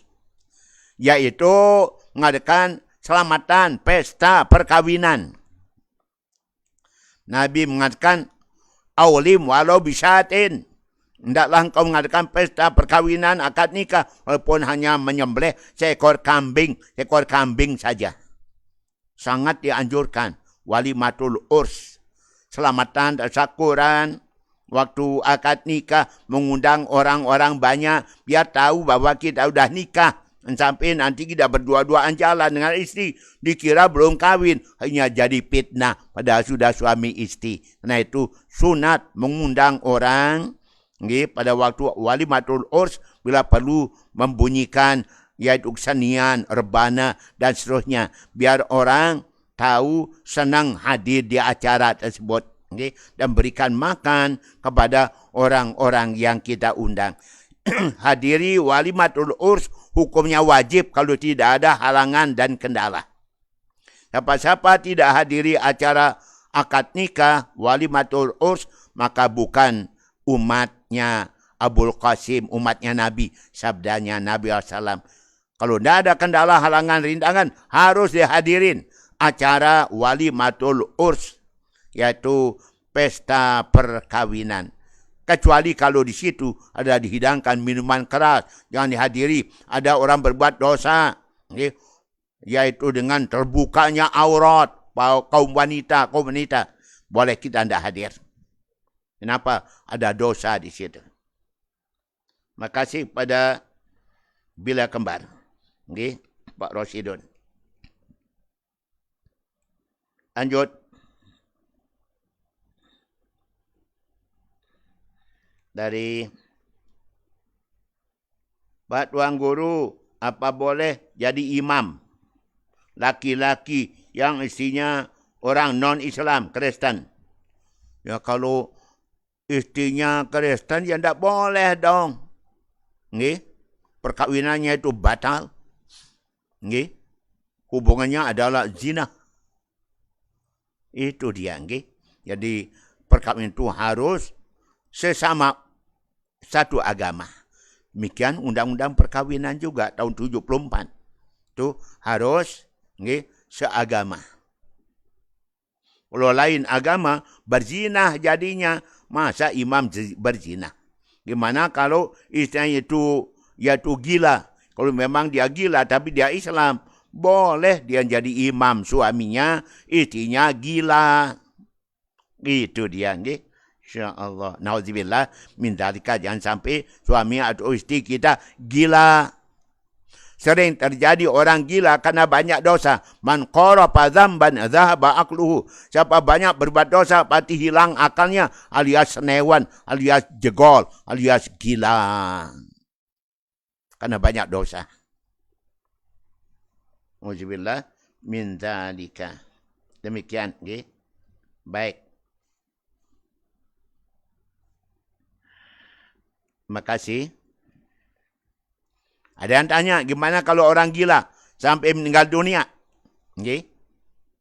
Kalau orang itu gila dari sejak kecil, dari sejak akil balik, dah gila, maka insyaAllah dia masuk surga. Disebut Jannatul Ihtisas, surga khusus.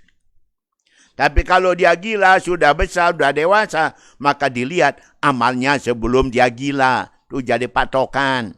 Memandukan selamat tidaknya. Tapi kalau dari sejak dia akil balik, sudah gila, maka dia masuk surga Jannatul Ihtisas, surga khusus. Sama dengan bayi meninggal dunia. Itu dia. Baik.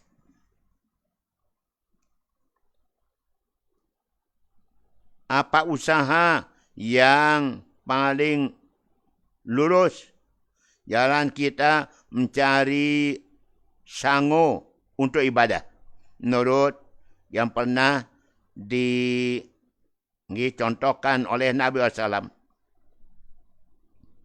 Para pendengar, Kanjeng Nabi pernah jadi saudagar. Buat barang dagang Siti Khadijah. Nabi juga pernah menjadi yaitu penggembala kambing miliknya orang. Beliau dapat upah dari sana. Karena Nabi mengatakan yaitu khairul kasbi amalur rajul biyadi wa kullu bai'in mabrur. Paling baik usaha seorang adalah hasil tangan sendiri. Pama jadi tukang, jadi apa dan sebagainya, jadi peladen mungkin, tukang bangunan, tukang mobil, tukang motor. Dan yang kedua yaitu bisnis yang mabrur, bisnis yang jujur. At-tajur saduq mal kiramil bararah yaumil qiyamah. Saudagar yang jujur dan amanah besok bersama nabi-nabi, orang-orang mulia di hari kiamat dalam surga. Jadi yang pertama usaha sendiri dengan tangan. Jadi petani, jadi peternak, jadi tukang dan sebagainya. Yang kedua yaitu usaha bisnis, perdagangan yang jujur. Itu usaha paling baik mencari rezeki. Amin. Allahumma amin. Pak Hanafiah. Mana kalau jadi guru, jadi pegawai, ya sama. Usaha sendiri, kerjaan Iri kerjaan tangan diri. Baik. Apakah betul orang yang sudah mencapai tingkatan warok keimanan, tidak mau memakan makanan yang dibeli dari pasar? Apakah ada contoh dari Nabi SAW? Para pendengar, Pak Nabi, Kanjeng Nabi saja pergi belanja ke pasar. Nabi kita pergi belanja ke pasar untuk keperluan rumah tangganya. Orang-orang kafir mengatakan apa ini? Orang yang jadi rasul pergi ke pasar, berjalan di pasar, belanja di pasar. Orang-orang kafir Quraisy mencela Nabi yang pergi ke pasar. Maka Nabi dapat firman Allah, tiada Nabi Rasul terdahulu, melainkan mereka juga makan makanan seperti yang kita makan, dan mereka juga jalan di pasar, berjalan di pasar Nabi dan Rasul terdahulu. Berarti Nabi juga belanja. Selama itu belanja yang halal, tidak ada unsur haramnya, tidak ada unsur ribanya, tidak ada unsur tipu dayanya, maka halal. Silakan dibeli, dimasak, dimaem. Gitu dia, dan tidak terlalu berburuk sangka. Kalau nyata halalnya barang dagangan, silakan. Dah baik sangka jalah pada orang mendagang, menjual. Jual beras, jual kelapa, jual cabai, dan sebagainya. Ya, kita niatkan itu adalah barang orang itu yang halal, kita beli untuk kita bikin makanan kita di rumah. Tidak apa-apa, Pak Hanafi. Orang yang warok, yaitu orang-orang yang menjauhkan daripada yang haram-haram dan syubhat-syubhat. Simpailnya adalah wari. Kemudian ada lagi lebih tinggi pada warok, itu orang zuhud. Yang haram jauh, syubhat jauh, yang halal sekedar saja dia ambil, manfaatkan. Jadi hidupnya sangat sederhana. Pun dia kaya, tapi tidak bermewah-mewah. Dia pakai sekedar saja. Itu namanya zuhud, zahid, wari. Lebih tinggi derajat orang zuhud pada orang yang waro. Gitu Maulana Syekh dulu menyebutkannya. Tanggih. Pak Hanafi, makasih. Baik. Dari siapa? Apakah betul ada hadis yang menjelaskan di akhir zaman orang alim tapi miskin, apapun yang disampaikannya walaupun benar tidak akan didengar walaupun yang disampaikan benar. Tapi kalau orang kaya yang ngomong cepat didengar walaupun yang disampaikannya adalah salah. Apakah benar demikian? Ada hadisnya. Masya Allah Pak Nabi. Saya kok belum jumpai. Walaupun saya guru hadis di Mahat sudah 20 tahun. Ngajar di Mahat. Hadis melulu. Sebelumnya mu'alimat 10 tahun. Sanawiyah 5 tahun. Sanawiyah negeri 5 tahun. Di Tanjung juga. Di Pondok Pesantren Azuriyah Hamzan Wadi. Mudah-mudahan pondok pesantren niki, nah saya dulu menjadi ketua 1 pengurusnya dan kepala madrasah aliyahnya. Mudah-mudahan walaupun kita sudah tinggalkan, mudah-mudahan pondok pesantrennya jalan terus peninggalan pada almarhumah umminda kita Hajah Bayi Zuriyah. Bersama Maulana Syekh dulu di sana. Mudah-mudahan. Amin. Allahumma amin. Jadi saya belum jumpai. Kalau orang miskin walaupun dia itu benar apa yang disampaikan orang alim tidak didengar. Walaupun dia orang yang tidak alim, yang penting dia kaya didengar. Itu berarti orang itu tidak untuk ilmu karena lillah ta'ala tapi karena mandang kayaannya. Nabi bersabda, siapa-siapa yang hormat, bakti, taat, tawadu pada orang karena kayaannya, maka hilang 2/3 daripada agamanya. Hilang 2/3 imannya. Pokoknya zaba sulsa dinihi. hilanglah 2/3 agama bagi orang hormat pada orang tua-tua. Cinta pada orang tua, orang kaya maksud saya. Hormat pada orang kaya, karena mandang kayaannya, bukankah mandang alim solehnya. Hilang 2/3 agamanya, sabda Nabi. Jadi yang kita lihat adalah alim soleh, taat ibadahnya, konsekuensinya terhadap sunnah Nabi SAW agama. Baik, terima kasih Pak Napi. Lanjut.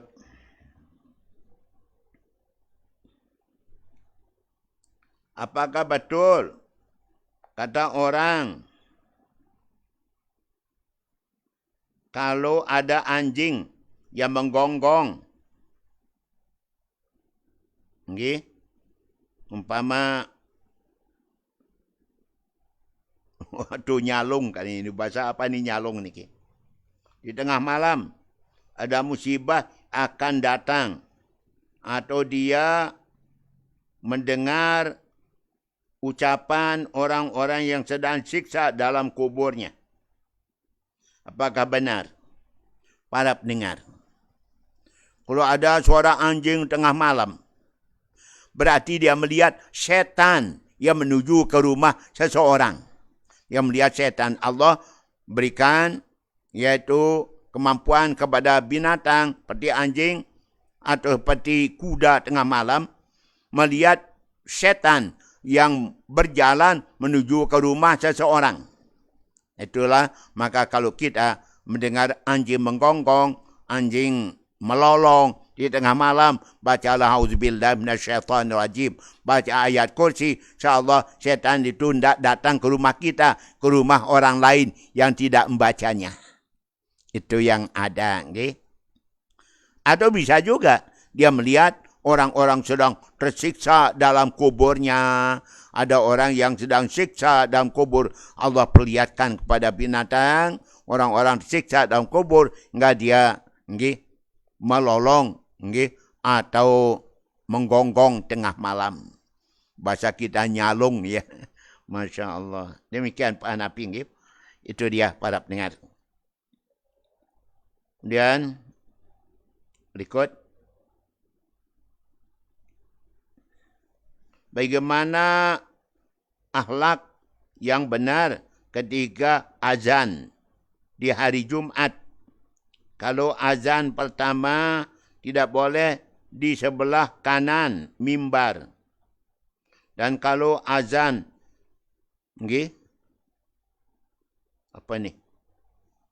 Kalau azan tidak boleh menggelengkan kepala ke kiri, ke kanan. Pak Napi, para pendengar yang dirahmati Allah, tidak ada demikian tu. Justru Nabi menganjurkan kalau orang itu sedang baca azan, maka di saat membaca hayya ala shalah, hayya ala falah, maka kepalanya digelengkan ke kanan, ke kiri, biar kedengaran kalimah hayya ala shalah, hayya ala falah itu kepada orang-orang.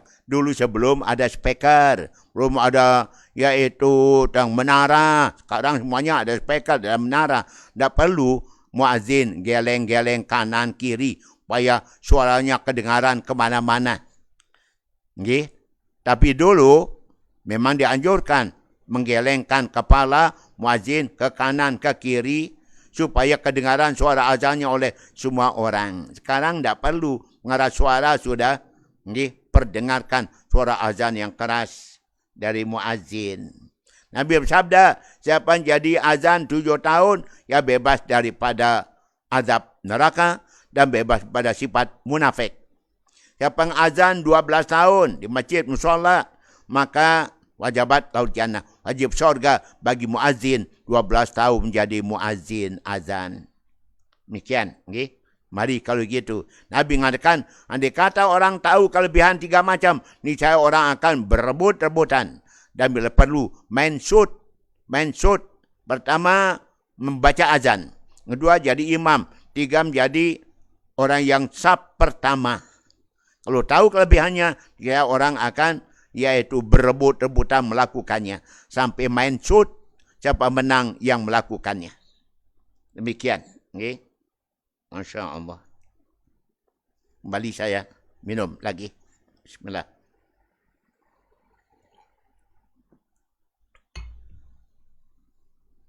Lanjut. Batuan guru nunasang. Kita solat. Okey. Solat apa ni? Okay? Cuman pakai kain dan songkok kerana badan sangat panas. Enggak tahan pakai baju. Apa boleh? Apa boleh? Terima kasih Pak Tuan Guru. Boleh, yang penting nutup aurat kan? Aurat laki-laki. Dari atas pusatnya sampai bawah lututnya. Okay? Kemudian pakai songkok. Okay? Disilakan. Ya tentu paling bagus sempurna pakaiannya. Pakai kain iya, pakai baju iya, pakai songkok iya. Tapi kalau situasi keadaan memaksa, panas, maka dari segi boleh-boleh, sah solatnya. Apalagi di rumah, bukan di masjid, musola. Okay? Disilakan. Paling bagus memakai pakaian yang lengkap. Khudhu zinatakum inda kulli masjid. Pakailah pakaian kalian setiap solat.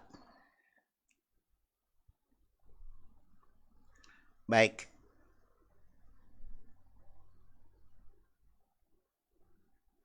Para pendengar, kita akan segera masuk bulan Rajab, bulan solat.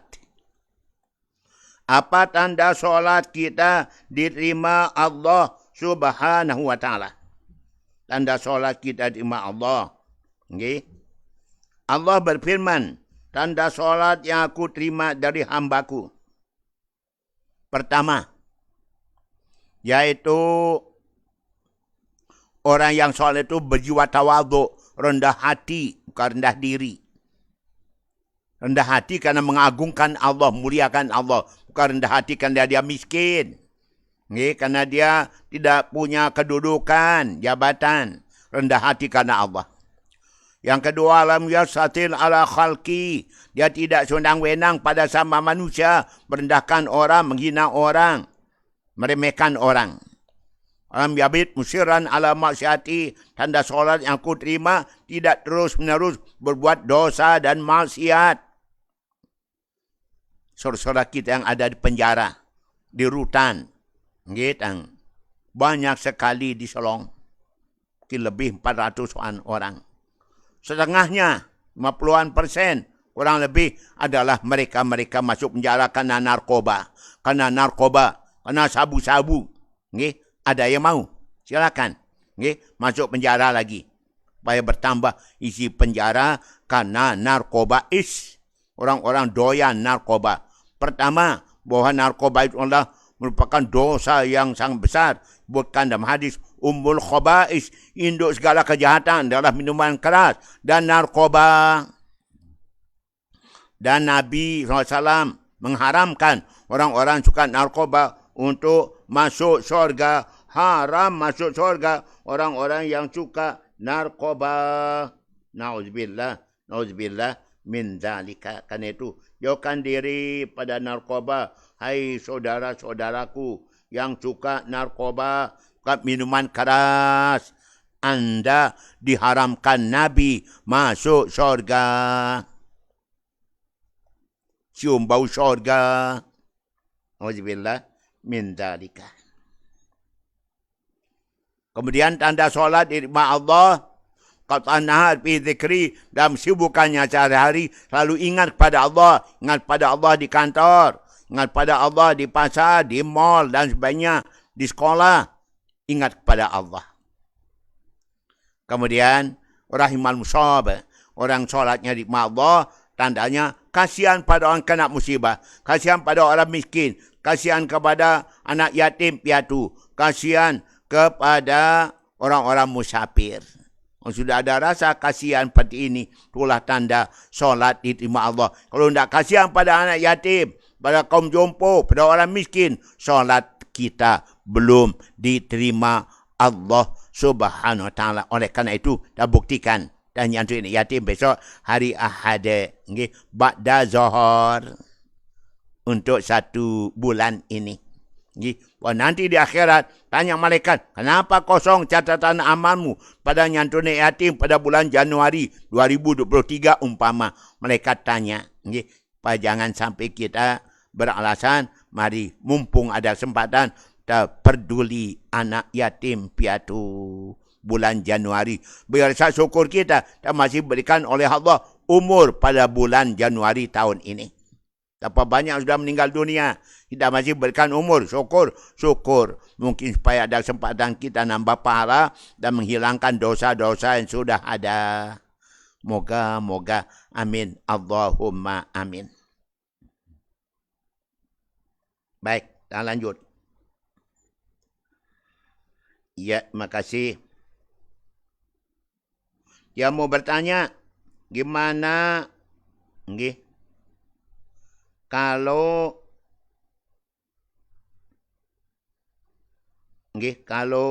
suami kita ngapa? Meninggal dunia, terus sang istri berpacaran sama laki-laki baru, apalagi sangat lelaki sudah memiliki keluarga. Gimana hukumnya? Apakah sang istri yang ditinggal si suami termasuk cerai atau gimana? Cerai namanya, tinggal mati suami, berarti sang istri cerai mati. Dia boleh berhubungan dengan laki lain setelah 4 bulan 10 hari. Dia itu menahan diri. 4 bulan 10 hari iddahnya. Baru dia boleh kawin, pacaran dengan laki lain dengan cara yang tidak menimbulkan dosa tentunya. 4 bulan 10 hari. Boleh dia itu. Tapi ingat, seperti kita sampaikan kemarin di penyinggir sikur. 4 wanita dalam sorga, 4 wanita dalam neraka. Kita sebut 4 wanita dalam sorga. Pertama, wanita-wanita yang solihah, yang tindih, taat pada Allah, taat pada Rasul, bakti setia pada suaminya, nomor 1 dalam sorga. Yang kedua, wanita-wanita punya anak dan sabar menerima nafkah berapapun dari suaminya, dan memang enggak penghasilannya. Yang ketiga, wanita-wanita apabila suami ada di rumah, dia jaga lidahnya, omongannya. Suami tidak di rumah, dia jaga dirinya, kehormatan dirinya, jaga anaknya, jaga harta benda suaminya.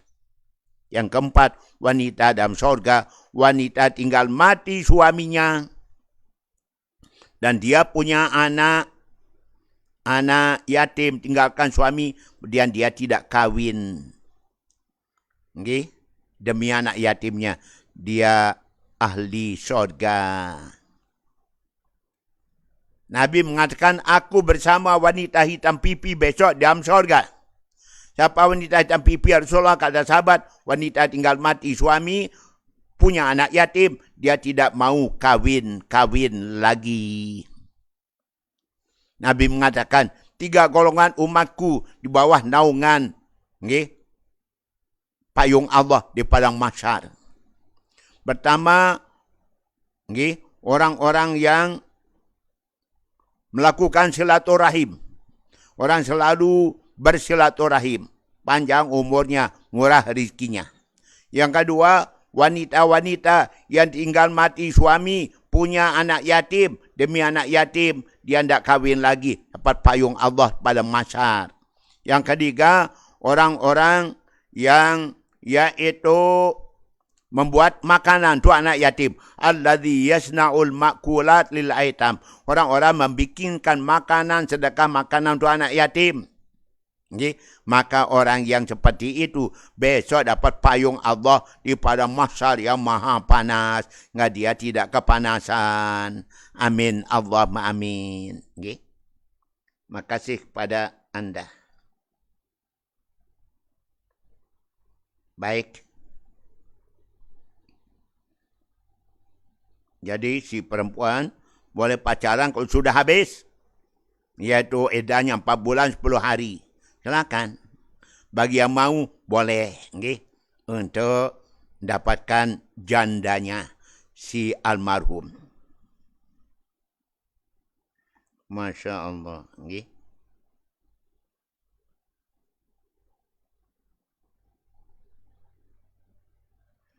Dari siapa?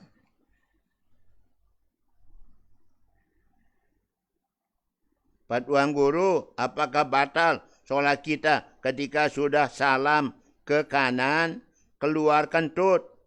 Karena belum sempat salam ke kiri ketika tahiyat akhir. Penjelasan Pak Tuan Guru, Ana dari BPT, apa BPT? Okay? Para pendengar, kalau sudah salam ke kanan, dan keluar kentut, jangan salam ke kiri, berarti batal solatnya. Tapi kalau sudah salam ke kanan, belum salam kiri, keluar kentut, kita berhenti solat, sah solat kita. Tapi kalau kita salam ke kiri, padahal sudah kentut tadi, maka berarti solat Anda batal. Ulang lagi dari awal. Gitu dia. InsyaAllah. Karena itu Nabi mengatakan, la salata bihadarati ta'amin wala huwa yudafi'uhul akhbathan. Tak ada arti solat bagi orang di depannya ada makanan. Tak ada arti solat bagi orang menahan-nahan. Nahan kentut, nahan angin, menahan kencing. Ditahan terus, sakitnya mau keluar. Ditahan karena mau solat. Jangan. Lebih baik batalkan solat, keluarkan, berudu, solat dari awal. Demikian pada Anda. Lanjut. Terima kasih ada doanya. Okay. Yang hamba Allah dari syukur. Nah, syukur lagi. Mohon bertanya Pak Tuan Guru, kenapa kita membaca syahadat ketika menikah? Apa alasannya? Pencerahan. Para pendengar, tidak wajib memang.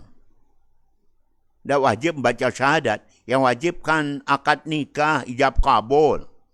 Adapun baca syahadat, istighfar, salawat, itu untuk supaya para calon pengantin, para wali, para saksi, semuanya sudah yaitu bertobat pada Allah. Jangan sampai ada di antara kita adalah ahli maksiat dan belum mohon ampun pada Allah. Maka sunat kiranya kita membaca syahadat. Tidak wajib. Tidak wajib. Baca syahadat, baca selawat, baca istighfar. Kita semua pada bersih. Walinya tidak fasik. Kemudian yang jadi saksi, saksi yang adil. Tidak banyak dosa.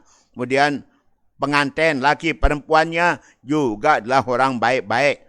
Sudah membaca syahadat, selawat dan istighfar. Tidak wajib, sunat saja. Tapi kan kebiasaan baik itu. Supaya si pengantin juga adalah orang yang pengaji. Orang yang bisa ngaji. Baca syahadat bisa, selawat, istighfar bisa. Dan sampai nanti suruh baca syahadat, baca selawat, baca istighfar, tidak bisa. Kenapa? Tidak pernah ngaji pengantinnya. Apa kata orang? Itu dia maksudnya. Tapi tidak wajib. Boleh tidak dibaca. Baik. Lanjut. Bolehkah kita solat sunat Isya bebas ayatnya? Dari gelang. Boleh dan boleh. Tanpa ayat saja boleh. Apalagi ada ayat dan bebas mana mau kita. Tapi begini. Siapa-siapa solat jamaah di masjid musola. Dah selesai solat Isya berjamaah. Sebelum pulang, setelah zikir doa sebelum pulang, dia solat Ba'diyah Isya 4 rakaat. 4 rakaat, bukan 2 rakaat. 4 rakaat. Baru dia pulang. Maka berarti dia ketemu Lailatul Qadar 1000 bulan. Ketemu Lailatul Qadar 1000 bulan. Itu kelebihannya. Tapi harus 4 rakaat. Setelah solat Isya berjamaah di masjid musola. 4 rakaat Ba'diyahnya. Ketemu Lailatul Qadar. Masya Allah. Okay? Mudah-mudahan dari gelang. Ayat mana saja tak pakai boleh. Dan tidak pakai ayat pun juga boleh. Tapi sempurnakan pakai ayat. Gelang. Baik. Kita lanjut.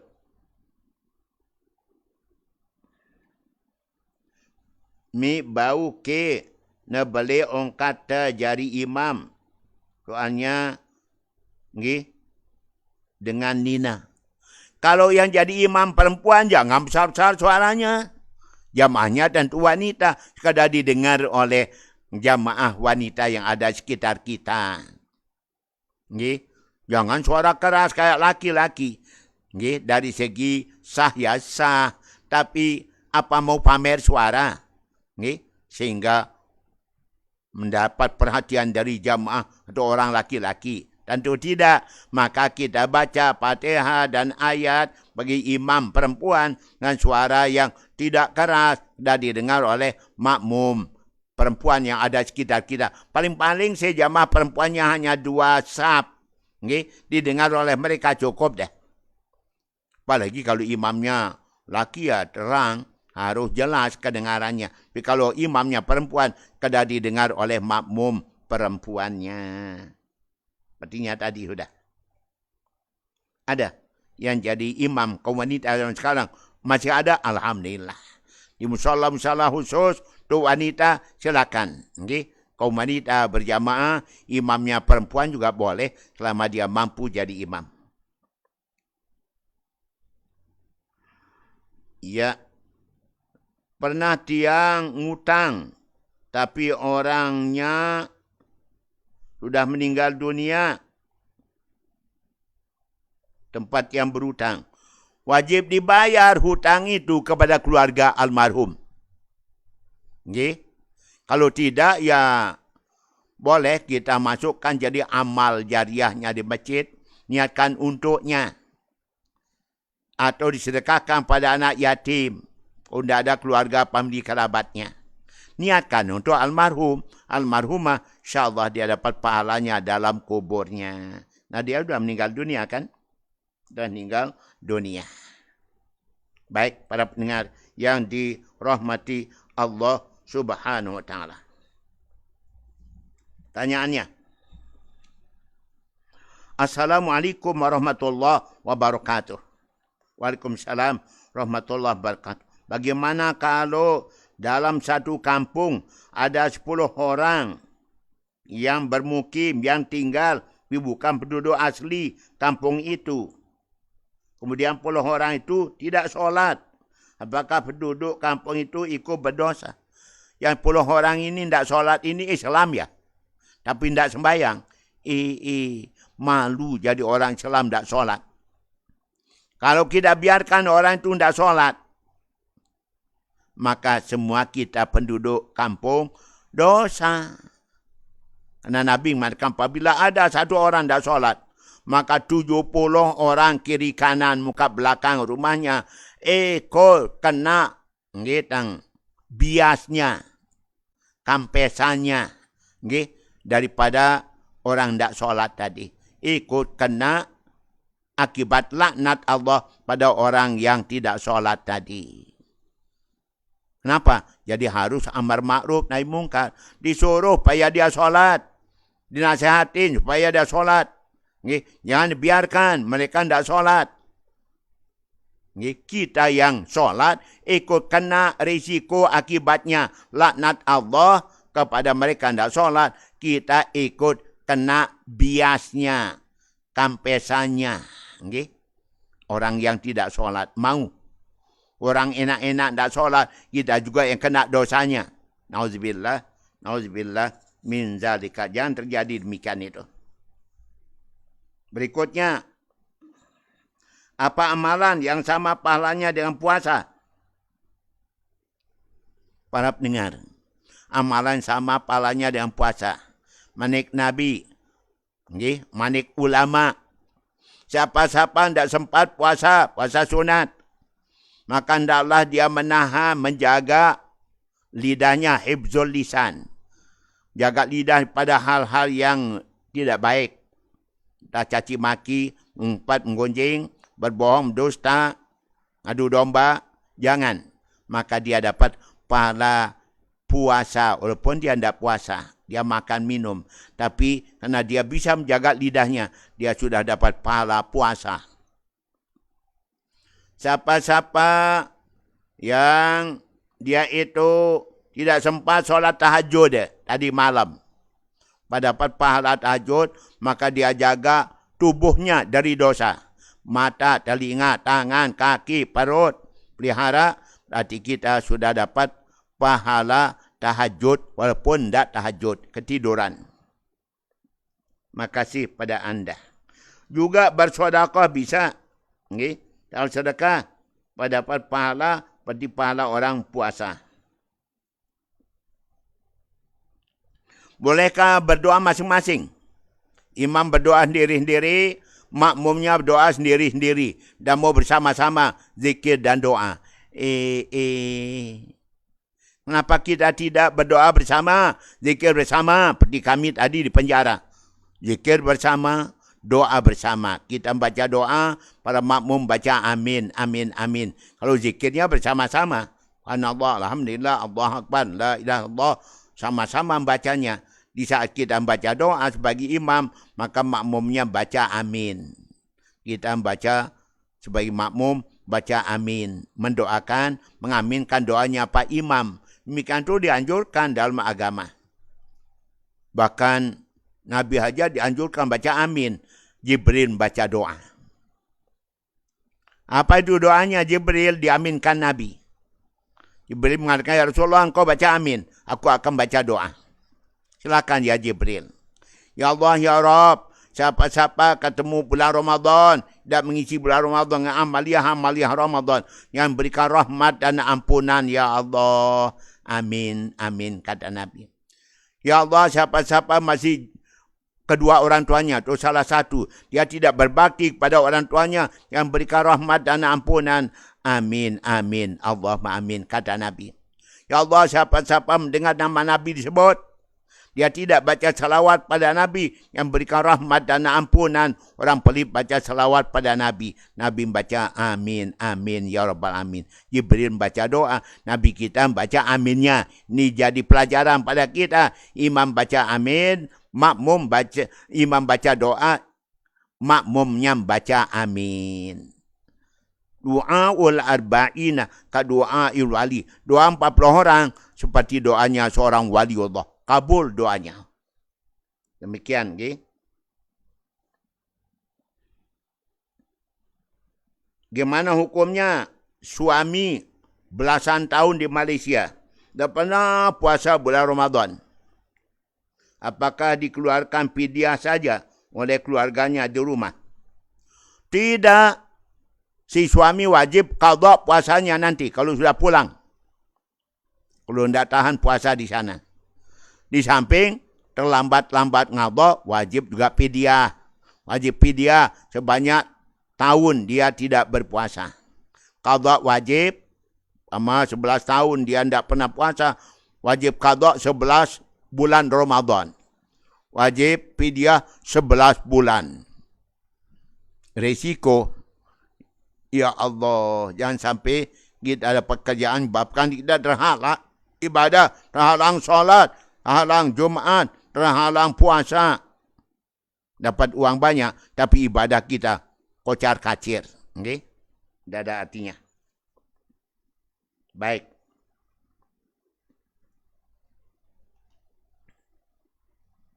Gimana hukumnya? Orang ber-KB. Terus dia tidak keluar haidnya selama bulan Ramadan.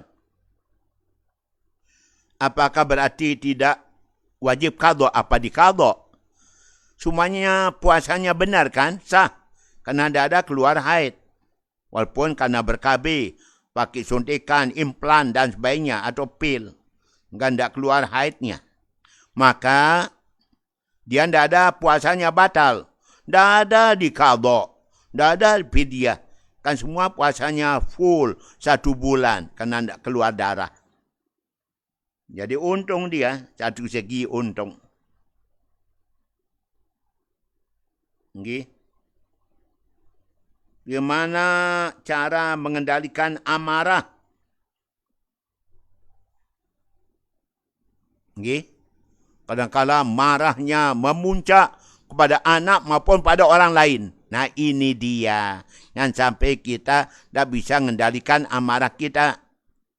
Okay? Yaitu kita harus bisa mengendalikan amarah. Wal kadhiminal ghaidha wal 'afina 'anil nas. Orang-orang bisa mengendalikan amarahnya dan suka memaafkan kesalahan orang, itulah orang takwa yang berhak mendapatkan surganya Allah Subhanahu wa taala. Kendalikan. Karena kalau kita suka marah, la taghdab, tadkhulul jannah. Yang kau suka marah, kau pasti masuk surga. Sabda Nabi SAW. Yang masuk surga, orang tidak suka marah. Baik pada anak, pada suami, pada istri, pada keluarga, pada tangga, pada orang. Yang suka marah, kita jamin Nabi masuk surga. Amin. Allahumma amin. Okay. Gimana kalau kita berobat dengan barang yang haram, yang najis? Tak boleh berobat dengan suatu yang najis. Allah lam yaj'al shifakum bima harama alaikum. Pokoknya Allah tidak jadikan obat kalian dari barang-barang yang haram. Pama ada orang mengatakan, kalau mau sehat pada penyakit bengek, makanlah anak tikus yang baru keluar. Masih merah itu ditelan langsung, tak dikunyah-kunyah, telan langsung. Nenek koji. Atau kalau mau sehat dari penyakit diabetes, maka suruh makan yaitu cacing. Jadi obatnya. Tak boleh, tetap haram hukumnya. Pasti ada obat yang halal. Cari dokter, cari di apotek. Pergi periksa dokter, kasih nanti obat. Ini resep untuk dibeli obat yang halal. Jangan obat yang haram.